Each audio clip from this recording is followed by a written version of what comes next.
And please free to introduce yourself in the chat for today's session. Thank you. And also please try to change your name into the format in the screen as well. So your name, your country, and your language, so we could know your interpretation as well. All right. So to start our session today, we would want to have a quick recap on what we discussed on the first and second session last weekend. So may we invite you again to open your Menti and have another browser because we're going to play a quick game for today's recap session. Okay. So we'll send you the link in the chat box and the code as well. Let me just send this to everyone.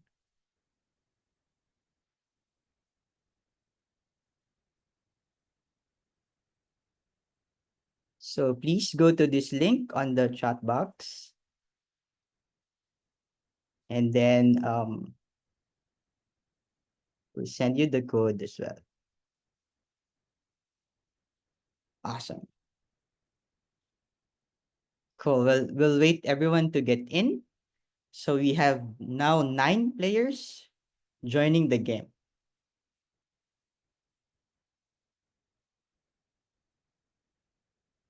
Cool. So to those who were able to attend the first and second session, the questions will be definitely easy for you. And to those who are not able to attend the first and second session, well, I think you'll also be able to answer the questions on this recap. Okay, we'll just wait for a bit for everyone to get in, and then we'll start our recap session as well.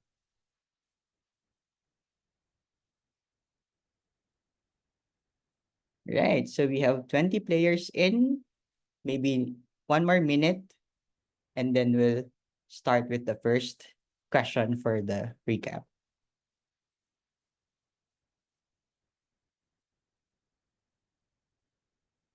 Okay, so it looks like no one's getting in already. Maybe Gretel, would you like to show the first question for the participants?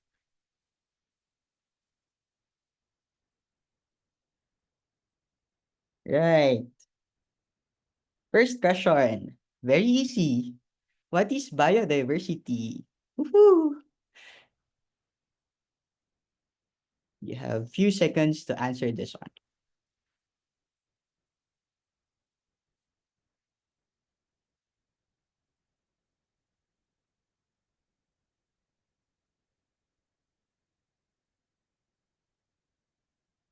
Right. Okay. So our answer there is all of the above. So biodiversity are all life forms, but also includes ecosystems and of course species, including our trees in the forest. Okay, good.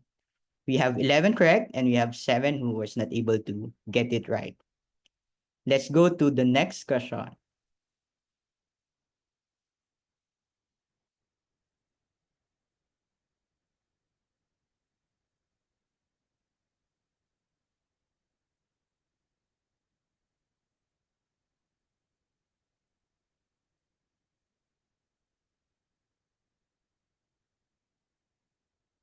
And the second question is also easy if you're able to also listen on the first and second session. Yay, awesome.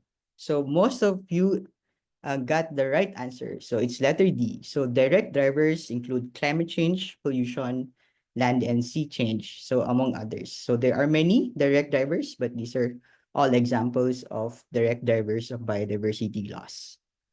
And I think we'll see the leaderboard. Gretel, can you please go to the next? Right, so we have Elliot as our first on the quiz, and then we have also the Antiojo, and then we have, oh, wow, okay, we have Elisha now on the second. Oh, raise your hand there, Elliot. All right, so then we go to the next question.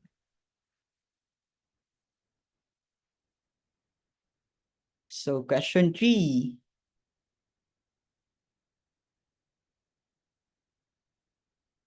How do the socio-ecological crisis affect biodiversity? So we have three choices here.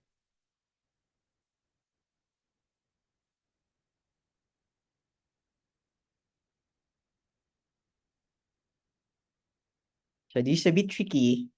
Yes, correct. So the answer is by altering ecosystems and causing species extinction. So this is one of the effects of socio-ecological crisis with many other things as mentioned by Melina on the last session. Right. Next question, please.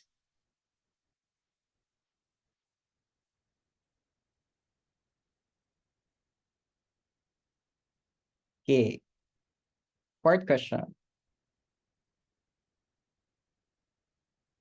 Ah, this one's very easy. This we all know.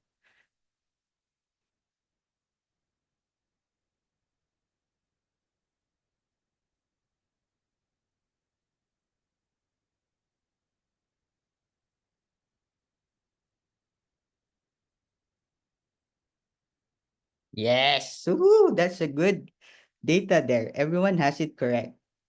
So I'm not gonna say any more of this. Everyone has it correctly. And yes, youth can do all of these things in terms of biodiversity conservation work. Okay, now let's see who's the leader of the following questions.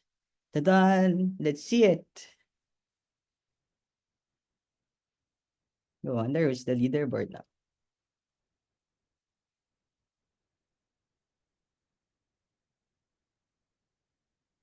Ooh, so it's between Elisha and Elliot. And then we have a new player. Oh, it's also as well. So, oh, Elliot now also kind of like has the first rank. Awesome. So it's Elliot and Alyssa and also as well. Come on, guys. You can do this. So we have few more questions to go. Next, Gretel, please.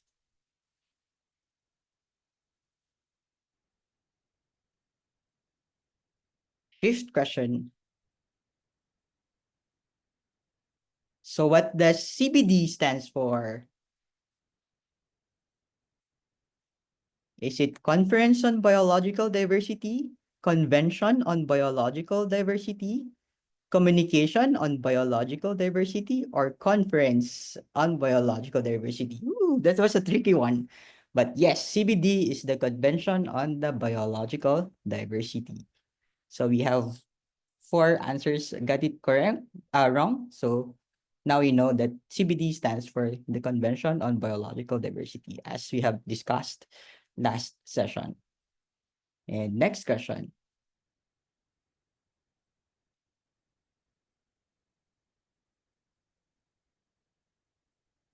What is the main goal of the CBD? To support industrialization, to regulate international trade, to protect and conserve biodiversity, or to protect the climate system of the present and future? Yes, awesome. So we know this. The CBD is to protect and conserve biodiversity. Awesome. All right, Gretel, can we show the leaderboard for this?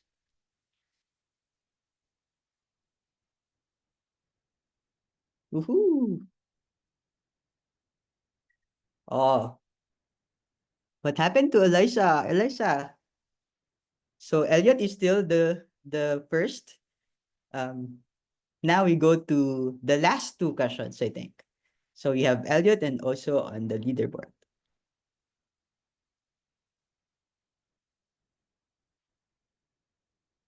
Right. What does S stands for in the NBSAP? Is it sustainability, system, strategy, or species?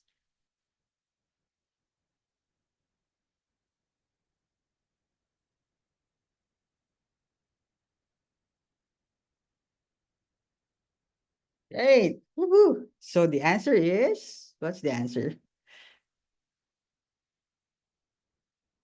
Strategy. So does anyone know what NBSAP means? Please put it in the chat. So what does NBSAP means? So it's the National Biodiversity Strategy and Action Plan. So S stands for strategy. And our last question, Gato, please.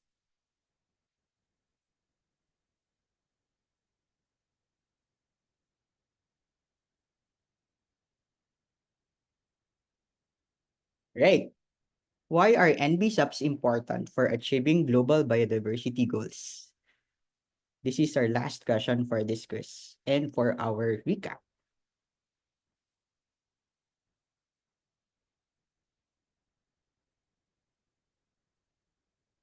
Yes. All right. Many of you got it correct. So the NBSAPs actually help each country to address their biodiversity challenges. So NBSAPs are context-based on addressing their unique biodiversity crisis. So that's the role of the NBSAP, which we discussed last week. All right. So that's the last question. Gretel, would you like to share who's our winner for this quiz? Whoa. Wow. Also is the winner. Also the Antiojo. Would you like to say hi on the chat so we could see you? Also the That's Antiojo. me. Oh gosh, Rona. But I hope to see this kind of a beer. I want to see it next Well, to tomorrow. That's why I put the you're date.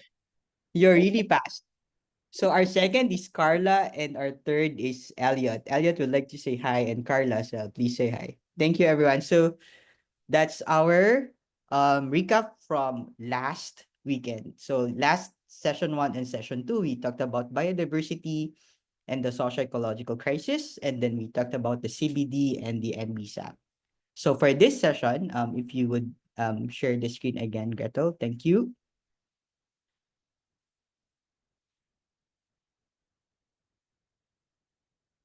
Right. So for the third session, we are diving deeper into the Kunming-Montreal Global Biodiversity Framework, or basically the KMGBF. So we have been talking about this from last week, and now we are able to listen more about it for today. So next slide, please.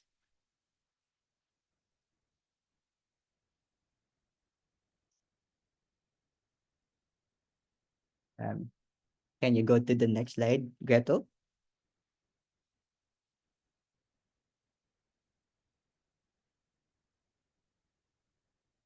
Okay. Okay. So for the KMGBF, I'm happy to introduce Shania Fisher as the coordinator for Given Europe. Rania, please go ahead and start your session.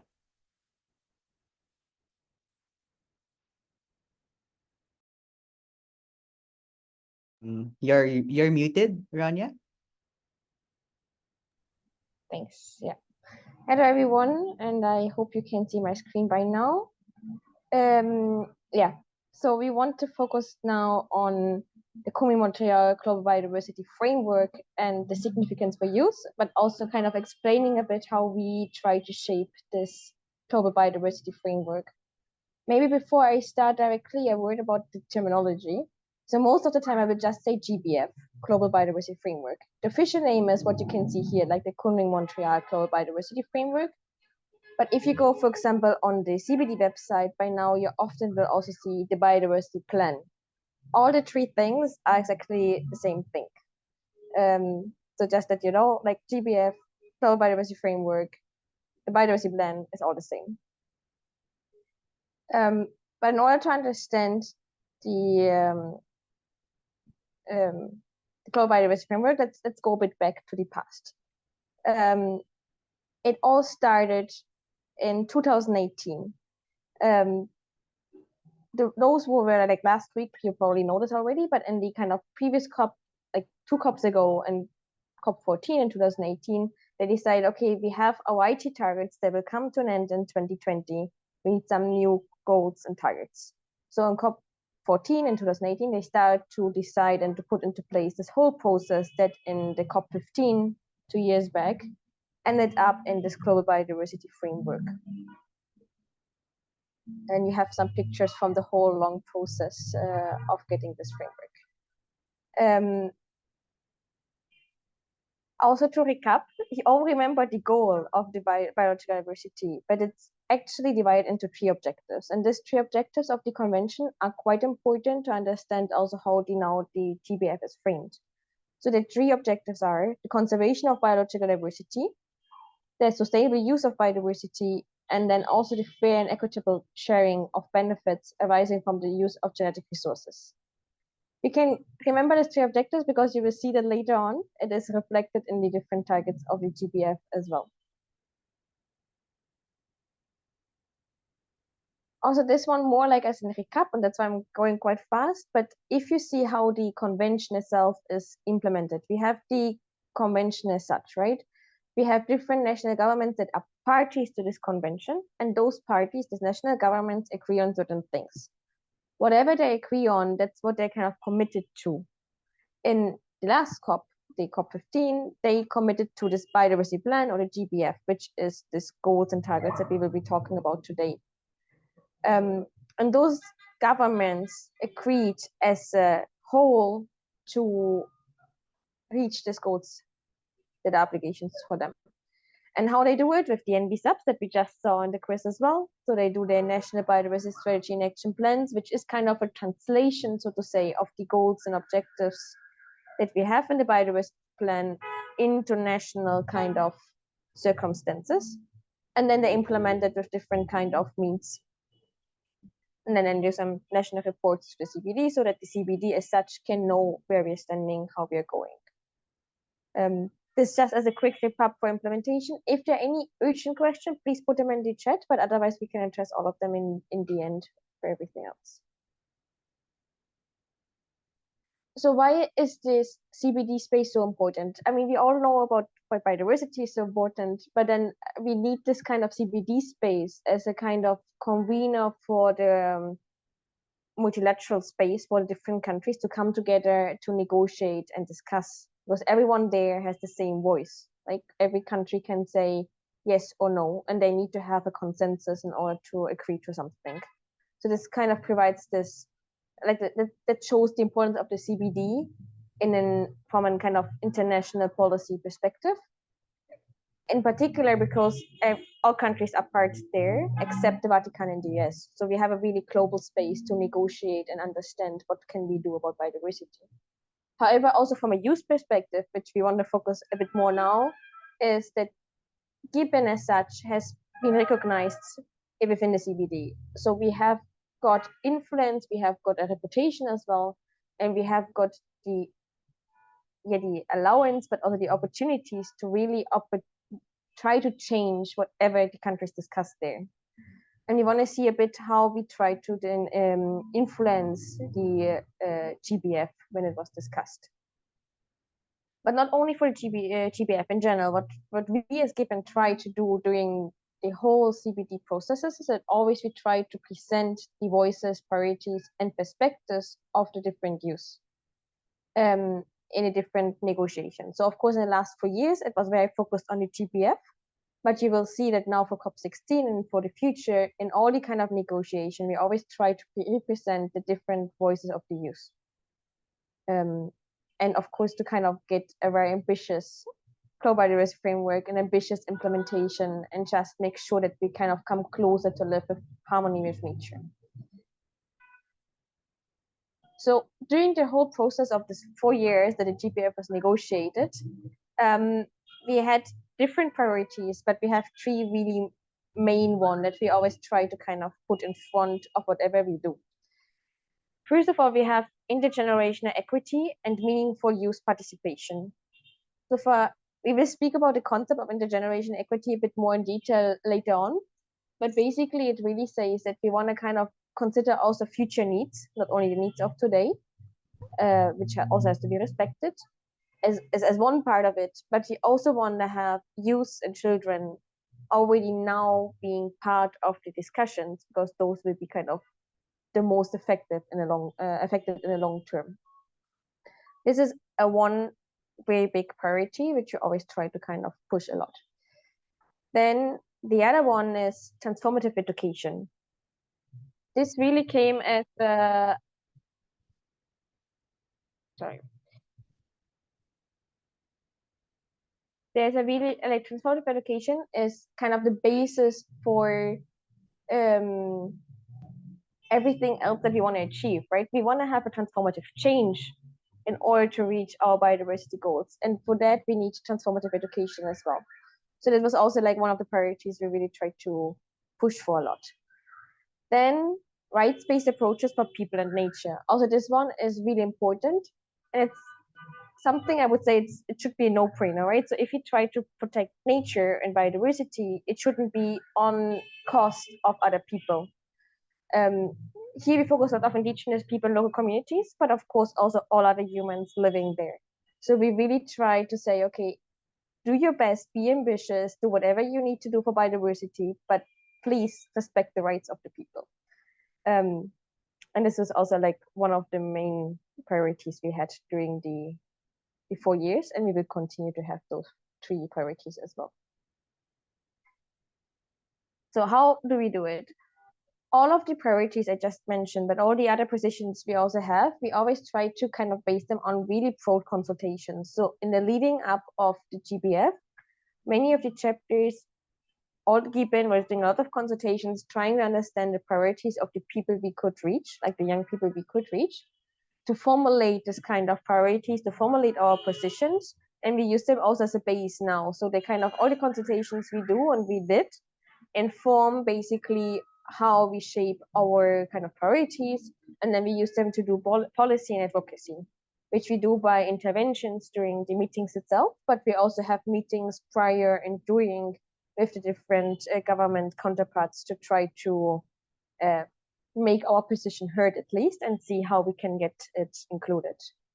We build alliances, no, not only with maybe some parties that more like governments that are more progressive, but also with other organizations, be it with the other observer groups like women or indigenous people, local communities, but also with several NGOs.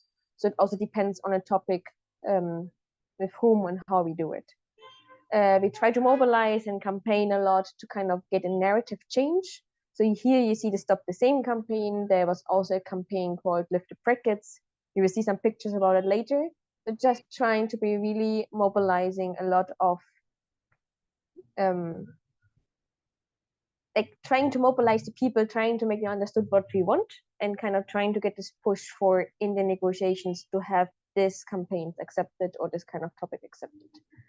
And then what we also do is what we're doing right now today, for example, a lot of capacity building and empowerment, so that it not only be a small group of youth people doing what we are doing there, but that everyone else in the room, all the other young people can participate and know what we're talking about, and also kind of try to push for a change in their own kind of context.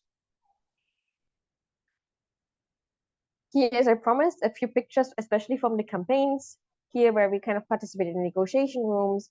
Here's some from the actions with the brackets. We had a social media campaign about Stop the Same.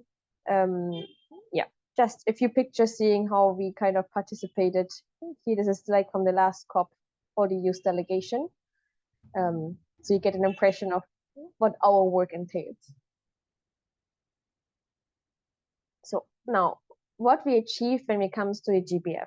Of course, to understand what we achieved, I would first start with explaining a bit what the GBF itself is, and then we see a bit how our youth priorities is reflected in the GBF. So the GBF is a global framework. If you want to read it, like the CBD INT meetings, COP15 shows you this kind of really official paper on showing what the decision was or the text. You can also go directly to CBD in GBF to see the kind of a web version of it. And basically, this whole global biodiversity framework has different sections. It contains a vision and a mission. It has 4 goals that we will see a bit later. We have 23 global targets. And then we have other sections, very importantly, the considerations for implementation. Also, the implementation of implementation mechanisms. We have the planning, monitoring, reporting, and review mechanisms, which will play a huge role now also in the COP16, because we have some agreements there, but we need to refine them. And also the outreach and education, awareness, and uptake part. Here comes the GBF in a different kind of format, trying to make it more understand what it is about. As I mentioned, it has different sections. You see the sections here with the letters. So you will have a kind of a background, what is the purpose, which is kind of more some general introduction. Then there comes C, implementation considerations. We will discuss them later on because they're kind of cost-cutting for everything in the whole GBF. So it basically says, okay, whatever we say here in this implementation considerations should be considered whenever you go to a different targets, when you go to a different goals, when you kind of implement, right, the GBF. And there are some really nice concepts there, and now we need to make sure that this nice concepts actually get accepted as well. With more kind of background things like relationship with SDGs and the theory of change, then as I mentioned, we have a vision and a mission, which I will show you, and then we have our 4 goals. If you remember the goals of the convention, you will see that they're kind of quite reflective, right? We have goal A, which is mostly about conservation, which reflects the first objective of the CBD. We have the goal B with sustainable use, reflecting the second objective of the convention. We have fair and equitable benefit sharing, reflecting the third objective of the convention. But we also have a goal D, which is the means of implementation. And this is mainly because, as you might remember, all the IG targets that we had before that finished in 2020 failed completely. So what I try to do now is kind of saying, okay, last time we failed. So in this time, we need to kind of make sure that the implementation of the GBF will work better. So they have a lot of targets saying how we want to reach it. What is the means of implementation in order to achieve all the 3 others? Which includes, for example, resource mobilization, which includes how the companies should be reporting their kind of impacts, like many different aspects of how we try to kind of get to our mission and to our vision of living in harmony with nature. And then, as I mentioned, there are a few others kind of section as well about implementation and support, responsibility and transparency, and also communication and education. It's a lot, I know, but we will go into depth into a few things of it, not of all, but so that you have heard them at least. So the vision, which is kind of the overarching thing, and this one is with 2050 as a time frame. Everything else is until 2030, but the vision is kind of saying that's where we want to get there in nearly 30 years. So by 2050, biodiversity is valued, conserved, restored, and wisely used, maintaining ecosystem services, sustaining a healthy planet, and delivering benefits essential for all people. That's the vision. Let's hope we get there. In a bit shorter time frame, until 2030, we want to have this kind of mission, this kind of tasks for us in order to achieve this vision, right? So we want to take urgent action to halt and preserve biodiversity loss, to put nature on the path to recovery for the benefit of people and planet by conserving and sustainably using biodiversity and ensuring the fair and equitable sharing of benefits from the use of genetic resources, while providing the necessary means of implementation. You see in the mission, we already have the 4 goals that we mentioned before reflected. Here again, the different goals. As I mentioned, it reflects the CBD goals, so I won't repeat them.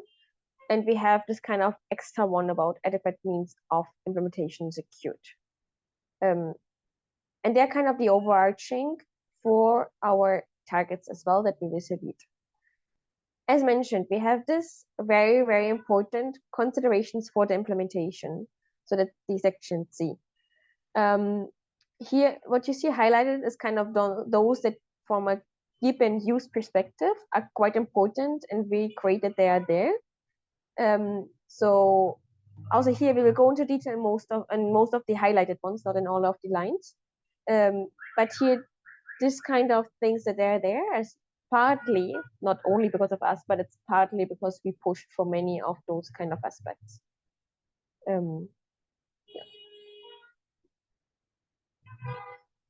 So now here are the targets. Also here, we won't go into all of the targets. If you're interested in reading them, or if you have any question, as I mentioned in the website, if you go to the cbd.int GBF, for each of the targets that provide some kind of background as well. So I invite you to kind of go there and read, or of course ask questions if you have any specific one. You see here, like the different colors reflect the different kind of goals that we also have with the within the GBF or the CBD. So here we have the reducing threats, so which is biodiversity conservation, right? The first objective. Then we have meeting people's needs, which is more or less the sustainable use one. We have the fair and equitable benefit sharing, which is just one target for this goal. But it will actually, by different means, play quite an important role also now in the COP16. And then we have this different tools and solution or means of implementation with different aspects. And we will go into target 22, for example, quite in detail a bit later on. So now coming to kind of the gains or how we try to shape or how our priorities are reflected into the GBF. First of all, like it was the first time ever that youth explicitly got part of this GBF. In IG, we weren't part of it. Like we were part of some decisions, but we haven't been part of this kind of global biodiversity framework of the goals. But here, for example, in target 22, it explicitly says, or it explicitly mentions us in terms of getting the full, equitable, inclusive, effective, and gender-responsive representation and participation in decision-making, access to justice and information. So it's a huge target and very important. And we could explicitly mention there in terms of as one of the right holders that should be having access to all those kind of aspects. So this already is a very, very huge gain for us, and hopefully also something that we can use when we talk with our governments to say, look, you should be considering us, please do so. You committed to it. Also, this intergenerational equity, there is now a definition of what the CBD is meaning about intergenerational equity in this implementation consideration, so in the section C. As I mentioned before, it has this kind of two components. One is this kind of which aims to meet the needs of the present without compromising the ability of future generations, which is kind of the first part. But it's also to ensure meaningful participation of younger generations in decision-making processes at all levels. So it has these two components, and it's part of it, and it should be considered for the whole implementation of all the targets because it's in section C. So it's a consideration of implementation. All the countries should having this thing in mind when they kind of see about how to implement it. Then also, as I mentioned, one of our priorities is this rights-based approach. Another consideration of implementation, so in this section C, is this women rights-based approach, which is there defined as the implementation of the framework should follow a human rights-based approach, respecting, protecting, promoting, and fulfilling human rights. The framework acknowledges the human right to a clean, healthy, and sustainable environment. I mean, I think for one side, human rights-based approach really is something that we should be considering because it's a human right, and the rights of people should be fulfilled. But it's also by now like really kind of shown that if you do it in a human rights-based approach, the biodiversity gains are much higher. So it's really good that we have this in the GBF as well, and we're happy to have it. But now we also, again, need to make sure that the implementation will work, that countries really consider this approach when they implement their different targets.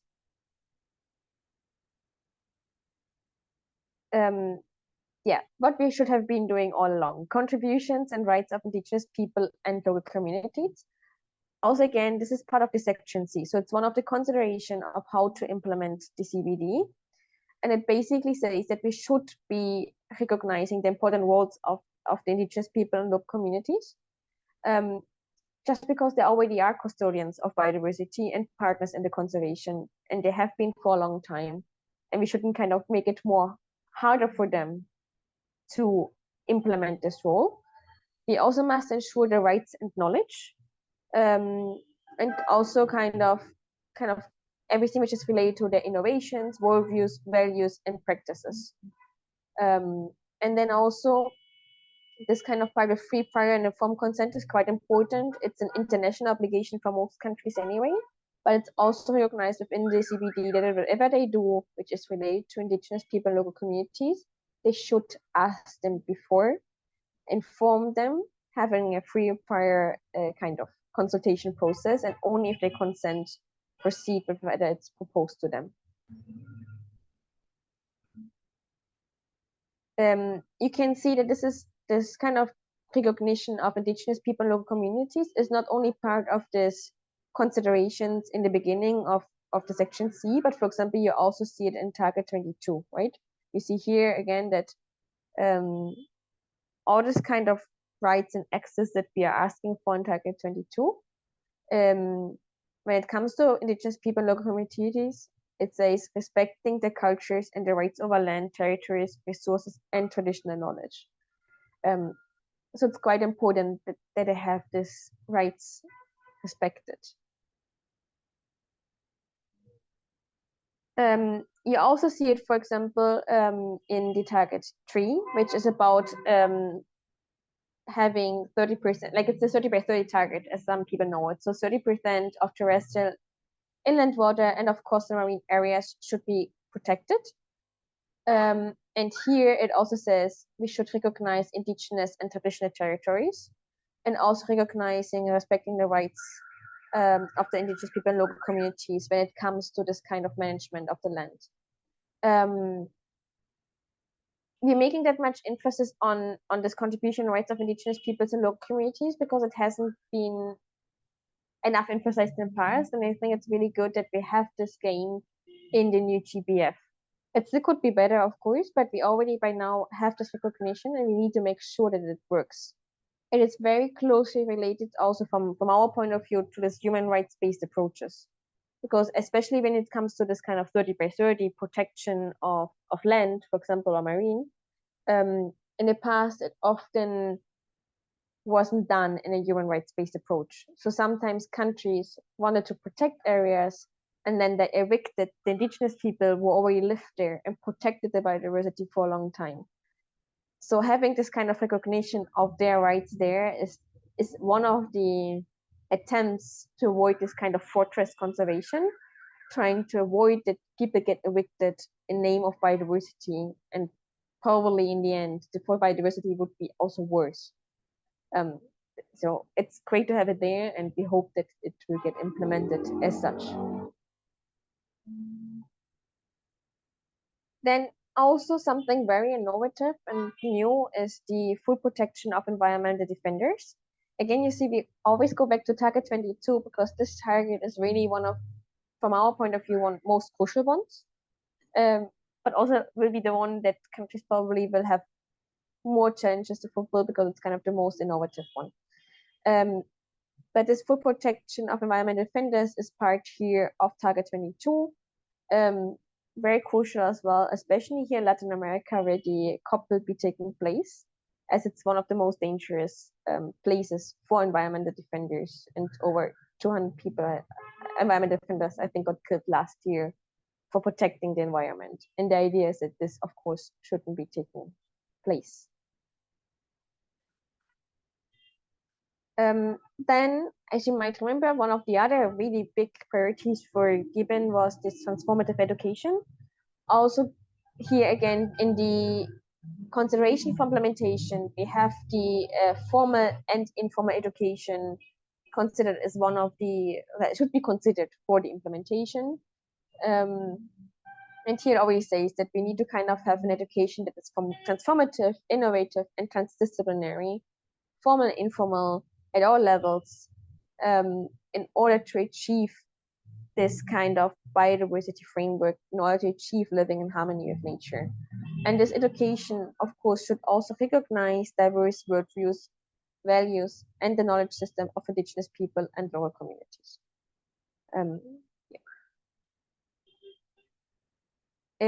This one is also again reflected in the section K, so which basically section K is one of the like kind of sections more towards the end of the GPF. So after we have the mission, vision, the goals, the targets, and so on, we come to this communication, education, awareness, and uptake section, which also mentions that we should integrate transformative education on biodiversity into all the different types of educational programs. And again, also here saying that we should promote knowledge, attitudes, values, behaviors, and lifestyles that are consistent with living in harmony with nature. So just to show like the transformative education really got in, and we now need to make sure that it also gets, again, implemented in such a way. Then also another really nice target, and which was a huge gain, and it was really until the last moment not sure whether it will get in or not, is the target 23, which is mostly related to, or it's about gender equality, gender responsive approaches, which really was a huge fight by the Women Caucus, but of course also here supported by many different other kind of groups at the COP. It also includes a recognition that they should have equal rights and access to land and natural resources, which is very crucial to make it happen, that there is gender equality. And also here again, the participation and leadership of women and girls in particular is recognized. So very important target as well, supported by us, but really mainly pushed by the Women Caucus. In a long effort, about many years to get it. Of course, as I mentioned, the GPF is not perfect. So of course we did our best to advocate, parties did the best to manage whatever they could, but there are different interests. And in order to get to a compromise, there are certain things included that we from a use perspective would say it would have been better if it wouldn't be there. So for example, the GPF includes some false solution that could lead to greenwashing. This is in particular related to target 19 when it comes to resource mobilization. So it kind of really calls for some finance mechanisms that we think can basically help companies to destroy more, or can allow countries to not regulate enough to allow countries to destroy biodiversity instead of really saving it. I mentioned there is a target about businesses. This target, it's target 14, it's very weak. It's just, I don't remember now the exactly wording, but it's really kind of saying just we invite to consider to do something, like this kind of wording. So instead of saying, okay, countries should regulate their businesses, it just says, think about it. And maybe this is also an important point. The GPF can't task companies, businesses to do anything. The CBD can only work with the governments because they are parties. So the parties committed to do something. So the CBD only can kind of task governments or themselves to do something. So they can only task themselves to regulate businesses, but they can't task businesses to do certain things. But this task towards the countries in order to do something about businesses is very weak. Also, the resource mobilization is lacks of ambition. And you will see also now it's one of the hugest kind of discussion that remains for the COP16 as well. So basically, they try to get a compromise. They get a kind of more or less working compromise. But since then, discussions are all opened up again. And if it remains as it is, and with the level of resource mobilization, we might not have enough money, or most likely we won't have enough money to really implement whatever we need to implement.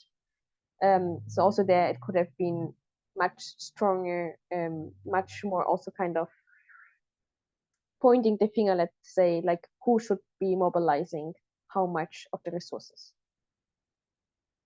And also again, it's a lot about resource mobilization, as you see, like the an open door to unregulated private funding schemes, which also relates to this false solutions I was mentioning in the beginning. They're not really putting safeguards there. They're not really kind of putting anything there. Just mentioned, let's do resource mobilization. We also need private funding.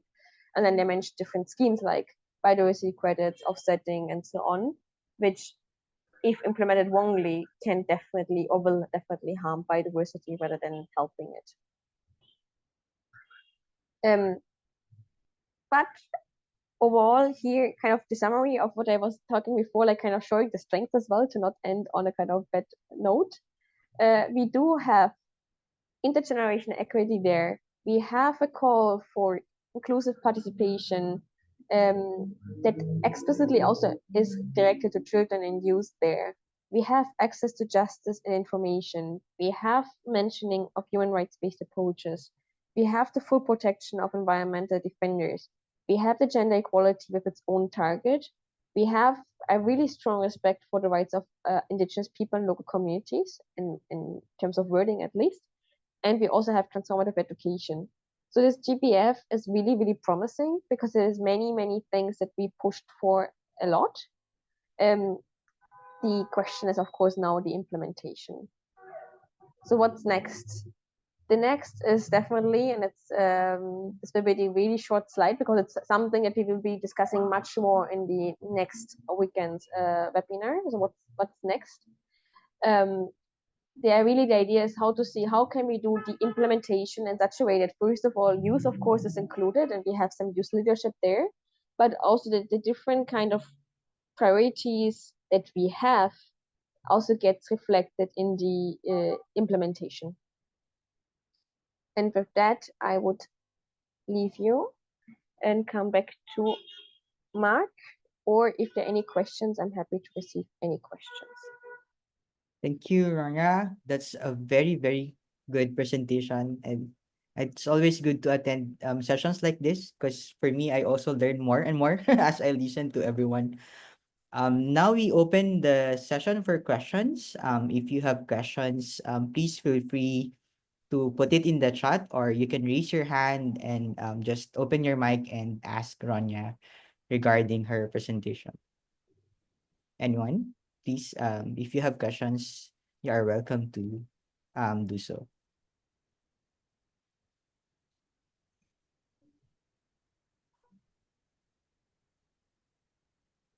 Yeah, I'm agreeing to all of the chat. Thank you, Rania. It was a very good presentation. Okay, looks like it's very clear. So Just too maybe much later, information. maybe later if you guys was able to remember your question or you just have other questions later on, we can still um ask Ronya for this. And so before we move to the next session, may I invite everyone to please open your camera. So it's group photo time. And we will be assisted by Gretel. Gretel, thank you so much for taking the photo as always for this session. Open your camera, everyone, and we want to see your beautiful faces in this webinar. Gretel, let us know if you're ready to take the photo. And you're muted, Gretel. Okay. Yeah, can you hear me now? Yes, Sorry. perfect. Okay, let me just, so I have three screens, so I just need to every time I count 1, 2, 3, you all can start smiling, okay? So this is the very first page. Ready? 1, 2, 3. Okay. Give me a while. Second page. Okay. Ready? 1, 2, 3. Smile. Oh.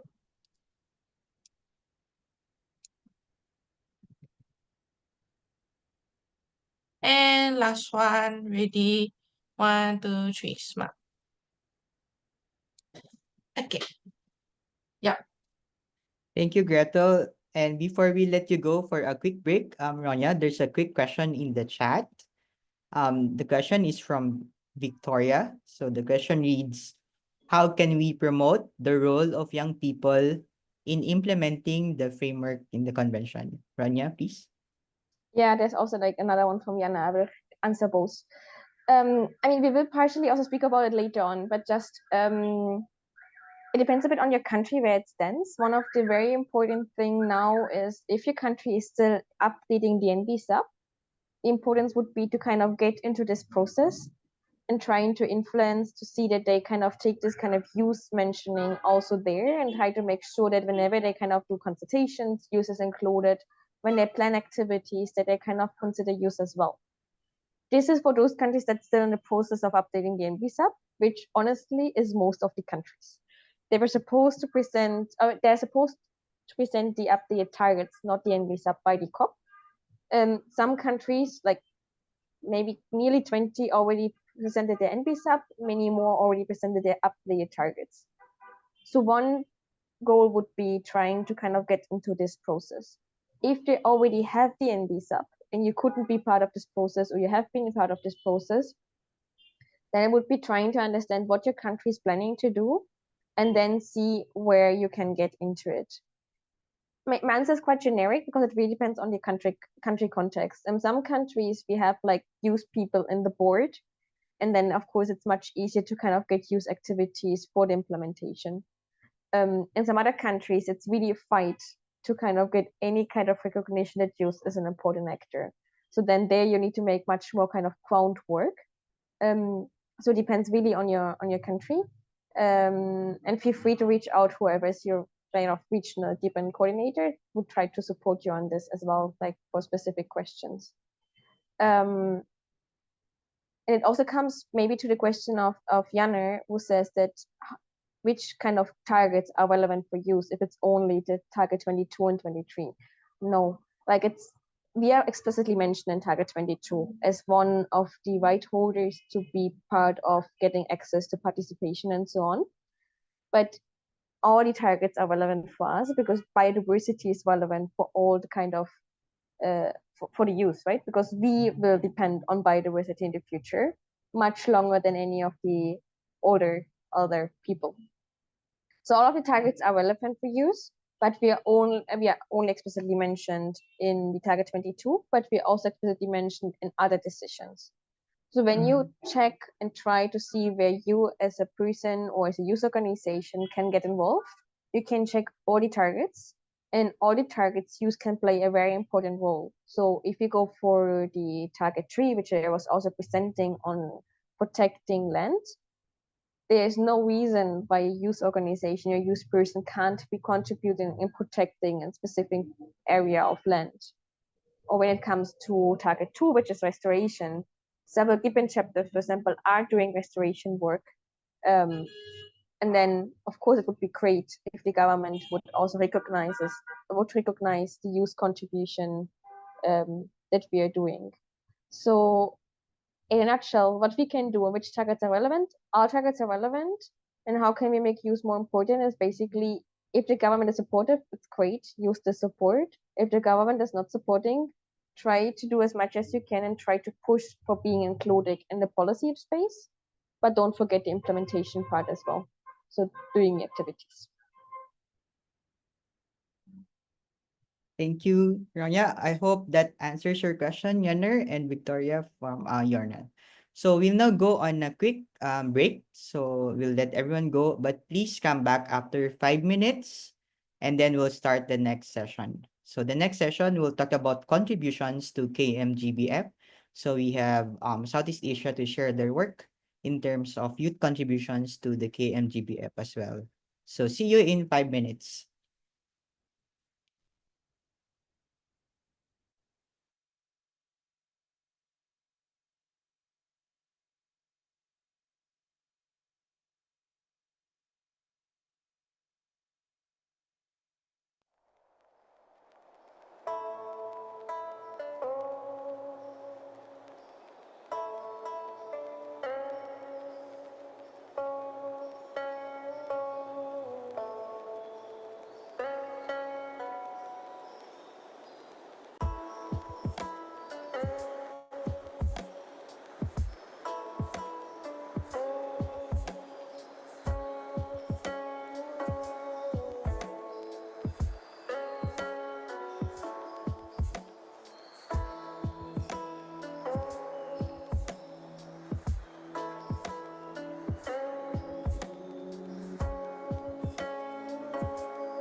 Okay, it's 5 minutes time.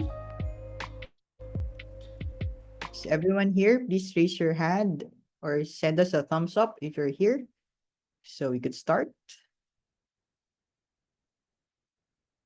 Awesome. Okay, so our next session is on some contributions and experiences regarding the KMGBF. And I'm calling Gretel Seat, the Gibbon co-coordinator of Southeast Asia. Gretel? Yeah, hi. Okay, give me a minute while I toggle screen. Okay. So hi, today I am my name is Gretel on behalf of Gibbon Southeast Asia, and on behalf of my co-coordinator Nadia, I will be presenting on the documentation that the ASEAN youth in the ASEAN region have done for the KMGBF. So as you can see, our name is called Gibbon Sea. So C stands for Southeast Asia, and it's a region near the southeast of Asia. Yeah. Within this regional chapter, we have 5 chapters. So Gibbon Indonesia, Gibbon Thailand, Gibbon Philippines, Gibbon Myanmar, and the Singapore Youth Voices for Biodiversity. Yeah. And then hopefully there will be more coming up soon in different ASEAN regions. So when we were doing this, we realized that there was a important and there was a need for documentation, as a lot of youth here in the ASEAN region are actually doing a lot of good works. And a lot of these good works often go undocumented, and a lot of these initiatives that we are doing tend to be frequently repeated or frequently very closely connected. However, there isn't that connection between one group and another group. So this initiative is trying to showcase what the youth here in ASEAN are doing and how does it tie into the KMGBF and which group work on which kind of issues, so that we can share our knowledge, share what works, what doesn't work, collaborate effectively, and also increase our support in terms of monetary capacity building, etc., for us here in the region. So we are the first region to do this. Hopefully the other regions can also do the same. Yeah, but yeah. So just now, Ronya said about the KMGBF. So here is target 22, which was the youth target that the target where youth was included. Yeah. So because there's youth here, where is youth? Youth is here. We also have to have a stake in decision making and access to justice and information. So there needs to be enough intergenerational equity and inclusive participations of us youth. Yeah. So we hope to contribute to address the gaps for use in conservation and develop indicators to monitor the framework of the KMGBF, specifically Target 22, and also strengthen the youth component of the MBSEP. So it is making sure that youth have a part and youth have a say in our MBSEPs. So all 10 ASEAN member states were actually participated in this youth mapping exercise with youth in charge from each country. So for me, I'm from Singapore, so I did Singapore, while I think there are a few others in the group right now. So for example, Irvan is doing Indonesia, Mark Liao did Malaysia. So each of us will focus on mapping the youth specifically for our country, so that someone from your country, we know our country roughly the best, we know the background, so that we can also have the network to look for these youth projects. Yeah. So before it all started, we actually tried to test this idea at this World Wildlife Day Regional Youth Symposium. So this World Wildlife Day Regional Youth Symposium is actually held by Singapore's focal point, the National Parks Board. So every year for the past 3 years, we have been having this regional symposium both online and in person, where youth from the ASEAN region can actually gather to in Singapore to actually learn from experts on the ground, mainly more about wildlife trade, wildlife conservation, as it ties into the date where the CITES agreement was signed. Yeah, so that's why you see it's very early in the year. Yeah, so during this year in February, World Wildlife Day, GYBN had a workshop, which actually we had the opportunity to host a workshop. We managed to come up with this event to pilot test whether the mapping is truly effective. So as you can see in the center picture, over here, actually the little white papers on the bottom is actually done by our Singapore coordinator, my colleague Nas. He printed out the KMGBF, and actually with at the back they write short descriptions of what the KMGBF is about, as not everyone has the capacity building, not everyone has the sort of training like Ronja today. We get to listen to what the KMGBF about. They had to just come in and learn about it like on the paper on that day. So in order to make it a bit easier, we sort of summarized it into a few bullet points for them to get the gist of what the target is about. Yeah, so the youths here are actually writing down what are the initiatives, what are the aspirations for that goal. And yeah, then the bigger paper is actually each target written down, where they get to state like where their youth-led initiative is actually contributing to, or their aspiration for that target. So that's why there's different post-its. Yeah, so it is the first time that we held a workshop for a regional event like this. So we were very happy and thankful for our focal point for allowing us to do that. Yeah, next. So Nadia and I also managed to head to Sarawak, a place in East Malaysia. Correct me if I'm wrong. East Malaysia in Kuching. Yeah, to actually do a more localized mapping. So this is with the Sarawak Youth Green Leader. So this is in collaboration with a group in Malaysia called the Sarawak Eco Warriors. So we actually taught them about the KMGBF, taught them about the importance of youth and how the different levels of participation. And also we did a similar mapping exercise, but this time with little dots to say which one they're doing. Then after that, giving them a physical paper survey so that it's more personalized, it's more private for them to fill in. Yeah. Okay, so now we're gonna talk officially after the 2 test runs. What did we come out of it? So we did an online survey using a Google form, and then an online in-person workshop. So each country had their own workshop, online or in person, and each country has their own survey. The reason why we did this is because not every single country, their first language is English. So they had to actually translate it to their native language or even the native dialect that might need so that there's more understanding and more accessibility for the youth in that country. So it was held from May to July in 2024. Yeah. So yeah, I talked about the junior consultants. We use Google Form. Yeah. And then we talked about the survey being translated. So yeah, Malaysia did with 4 of their languages. So Melayu, Tamil, English, and Chinese, which is wow, yeah. And also you can see the other local languages. So it's a way to increase accessibility so that we not only take those who have a good understanding and able to speak English, but also those of different languages, especially their native languages, so that because sometimes a lot of these youth projects are actually in the country, in different parts of the country there where they might not speak English. So yeah, basically accessibility. Yeah. Yeah. So in the survey, we did not write like each target from 1 to 23. We actually broke it down into some thematic areas. So like, for example, we talked about spatial planning, illegal wildlife trade, which is 5, spatial planning 1, target 1. Then capacity building, biodiversity finance, target 90.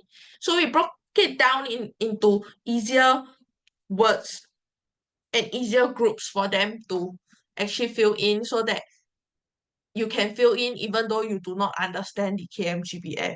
Then we took all those data and then roughly put it in a cheat sheet that aligns with the targets. Yep.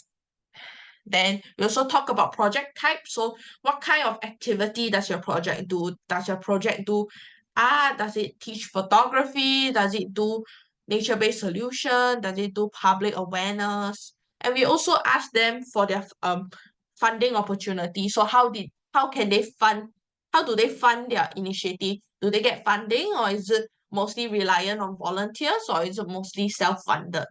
So that we could see like the whole demographic of it in the region. Yeah. Then these are the posters from the 10 ASEAN member states. So each one of us actually had our own creative posters. The reason being that different countries might be attracted to different styles of Instagram posts. Yeah. Oh, and some of us also did a QR code just for accessibility reasons. Yeah. Then some of them even did a publication on local media. So they approached their local media to actually say that, hey, we're doing this survey to increase and boost the reach of that survey, so that we can get as much survey participants as possible, so that there's no reducing biasness and reducing that it's an echo chamber. We also want to get people who are doing youth initiative that somehow they are not really tied to conservation but can be still tied to biodiversity. Yeah. So we had our online and in-person workshops to actually teach more about the KMGBF, understanding and also using it as a platform to understand the gaps and challenges and the current trends in youth, what youths are interested to be involved today. Yeah. So some are in person at the focal point, or some are online on Zoom. Yeah. Oh, and also the online workshop, most of them I think are said in their own languages, the languages that are mostly used in their country. Yeah. So where are we now? So we have launched the survey, we have done the KMGBF training for the junior consultants for them to understand the survey better. We did our survey workshop, we did our national reports. So each country actually came out with a report with with charts and tables showing like what we have been doing, what we have done, and then the revisions for it. And now we are waiting for our regional report to be done with the policy brief, so that all these can be actually accumulated together, sent to our ASEAN Center for Biodiversity, which is like an ASEAN intergovernmental group for the ASEAN member state. And then also the country-based reports will be sent to our respective focal point to increase our collaboration between us youths and the focal point. Yeah. So a lot of during this survey and whatever we have been doing, our result that we wanted to get was the descriptive, the statistics of the project and the respondent. So like, how old are you? What's your gender? What are the things that you have done? What is your funding? Your project alignment, your project areas, whether you are whether it contributes to your NBCEP. So just now, in the quiz, we did mention about NBCEP's, our National Biodiversity Strategies and Action Plan, and our level of awareness within us youths about the KMGBF and NBCEP. All these data can actually come together to actually see in what ways do we need to improve nationally. How can we improve in engaging us youths? Yeah. Okay, so so now we are talking about the findings from the surveys. So a lot of countries, biodiversity is still considered a very sector-based, and it's a very uncommon issue as compared to like things like sustainability, business, etc., etc. But a lot of country respondents were also from academia or NGOs, and many youth contribute to biodiversity efforts in university or by joining a conservation group like given. Yeah. Then importance of gender. So we asked whether you're male, female, or other gender. So we wanted to see the gender distribution between survey participants to know what youth groups what is the gender distribution like roughly. So some countries were quite interesting. They had only some male and some only female. And some countries even had respondents who identified as non-binary. So there is a there is a need for inclusiveness in that aspect, that we need to include people of all gender, like what Target 23 says. So one example is Philippines highlighted also that the respondents found out that it's important to make conservation a very safe space for the Filipino youth, to ensure all youth can contribute and benefit from conservation initiative, especially in the backdrop of red tagging and threats to environmental defenders' intersectionality, including gender identities, can worsen the biasness and challenges faced by youth. So you can see like the link between Target 23 and Target 22 over here. And um other than Philippines also, it is a true fact that we need a safe space in order to do our work. We need a safe space in order to do our advocacy. That's why the KMGBF has mentioned about protecting environmental defenders. So this is the graph with the whole ASEAN region, basically which targets, how frequently the targets are being done for the youth project. So mostly are done with target 22, which is the participation one, targets 1 to 3, which is area conservation, and the targets relevant to their countries. For example, I think target 19, Singapore is quite interested in. Yeah, that's one example. Youths are actually less interested in invasive species management, biosafety, and eliminating harmful subsidies. So, in my opinion, it will be because these are mostly done through universities and academia, that is higher education and above. Yeah. Then we also talked about thematic areas. So youth are great in public awareness like this, education and communication. So things like your social media content and even like doing guided walks, wildlife conservation and community empowerment, like capacity building we're doing today. Youth are less active in nature-aligned urban planning, agriculture, food resource and safety, and consultancy services. And these are mostly done sort of professionally. Yeah, so you can see the graph over here. Then the project type. So youth are great in SIPA. So SIPA is communication, education, public awareness, capacity building, and community project. But we are less involved in policy intervention, diplomacy and negotiation, and entrepreneurship. As you can see, policy intervention is written there, which is something that Gibbon actually does quite often, especially during the CPT COP. And that's why capacity building like this is extremely important, because we need to know that youth know what they're doing. It's because they're confident at doing what they're doing, then they can go and approach their government and actually negotiate with them and actually speak to them about the issues that they find important and essential as youths. Okay, now we talk about level of awareness about the CBT, KMGBF, and the MBSEP. So usually about half are not familiar with CBT, KMGBF, and their MBSEP.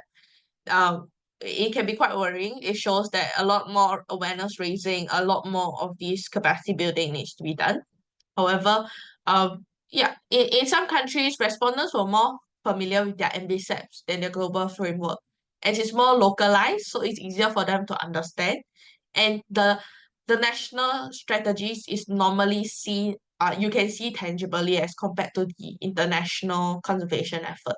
And some countries don't provide their MBSEPs in their local language, which can actually increase the difficulty for young people to understand, because the MBSEP has to be it's encouraged to be written in English because it has to be submitted to the secretariat. So sometimes it's easier to just submit it in English and then not transcribe it, so that it's saves time. Yeah.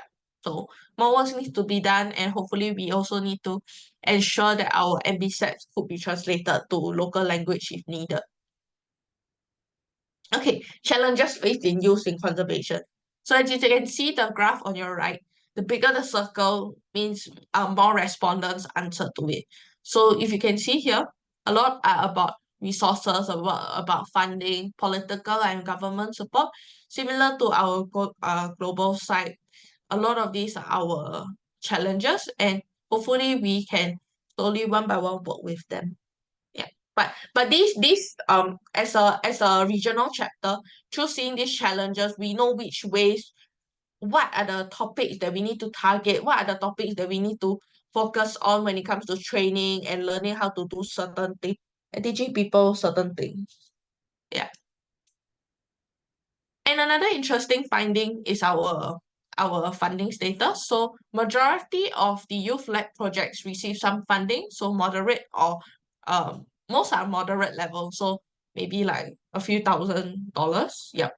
Then but a few only receive regular long-term funding.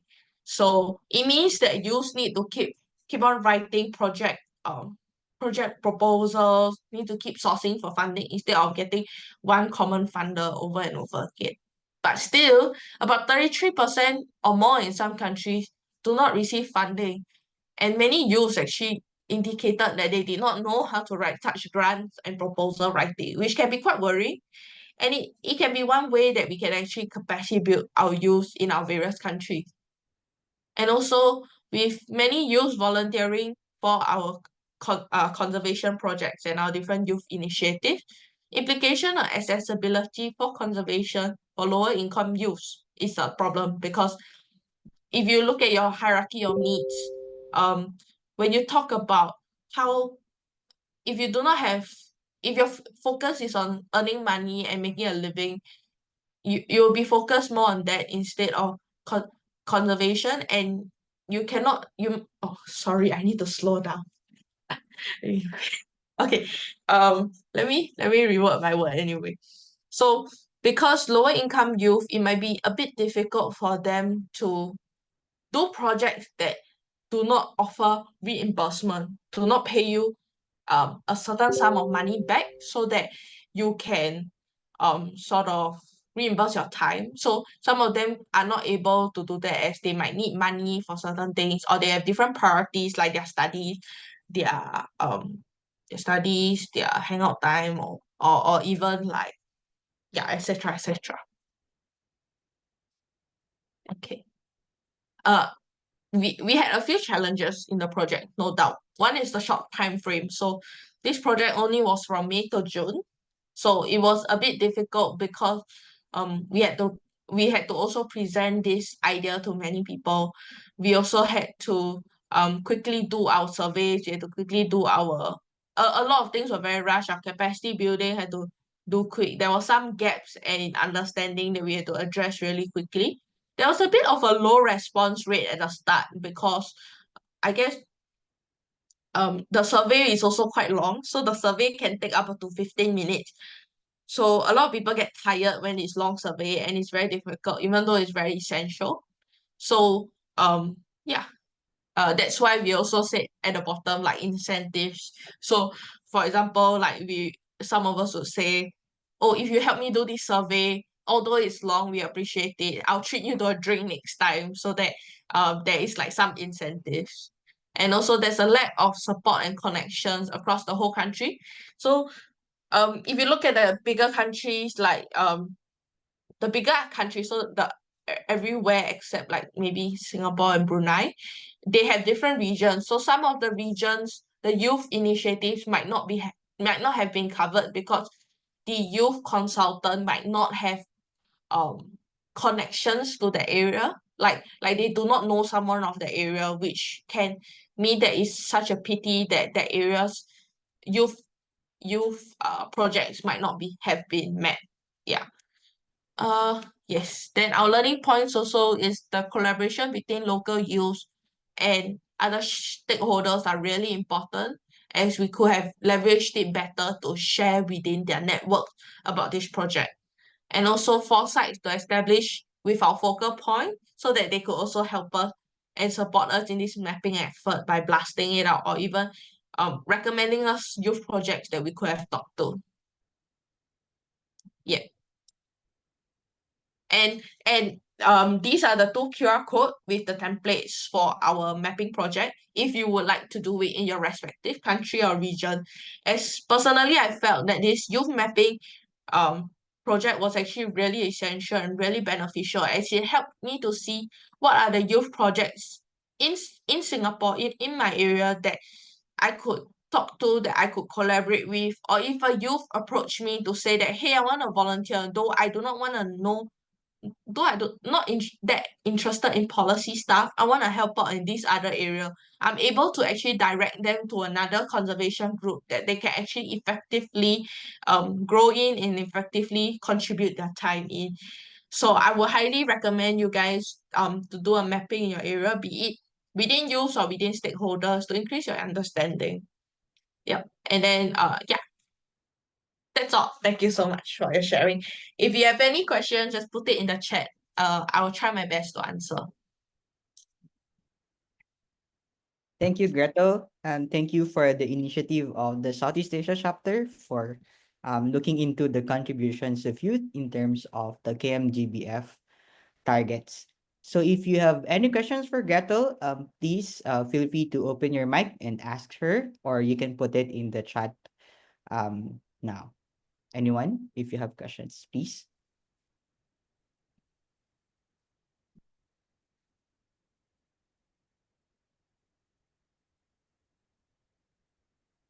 Or if you don't have questions, or maybe you have thoughts or feelings about the presentations today, you're also welcome to share on this session as well.